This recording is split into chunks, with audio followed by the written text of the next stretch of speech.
ಯಾಕೆಂದಾಗ ಈ ಲಿಂಗಪ್ಪ ನೋಡ್ತಿರ್ಬೇಕು, ಮನ್ಸಲ್ಲಿ ಜಪ ಮಾಡ್ತಿರ್ಬೇಕು, ಒಂದು ಟುವೆಲ್ ಮುಚ್ಕೋಬೇಕು. ಇದನ್ನ ಮಾಡ್ತಾ ಇರ್ಬೇಕು. ಯಾವ್ದಾದ್ರು ಒಂದು ತಗೊಳ್ತದೆ. ಅದನ್ನ ನೀವು ಪರೀಕ್ಷೆ ಮಾಡಬೇಕಾದ್ರೆ ನೀವು ಅದು ಲಿಂಗಪ್ಪನ ಹಂಗೆ ನೋಡ್ತಾ ಇದ್ದಾಗ ಈ ಎರಡು ಕಣ್ಣಲ್ಲೂ ಉರಿ ಬರ್ತದೆ. ಆ ಉರಿ ಬಂದ್ರು ನೀವು ತಡ್ಕೋಬೇಕು. ಅವಾಗ ಸ್ವಲ್ಪ ಹಿಂಗ್ ಅಂದ್ಬಿಟ್ರೆ ಅದು ಹೋಯ್ತು.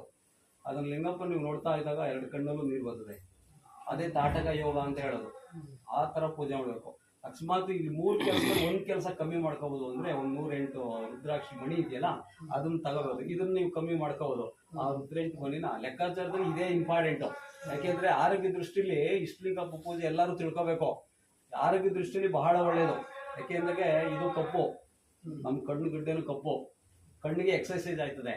ಇವಾಗ ನೋಡಿ ಏನ್ ಜಪ ಮಾಡ್ತೀವಲ್ಲ ಇದು ನಿಧಾನ ಪ್ರೆಸ್ ಮಾಡ್ಬೇಕು. ಇದನ್ನ ಆರ್ಟ್ಗೆ ಬಹಳ ಒಳ್ಳೇದಿದು.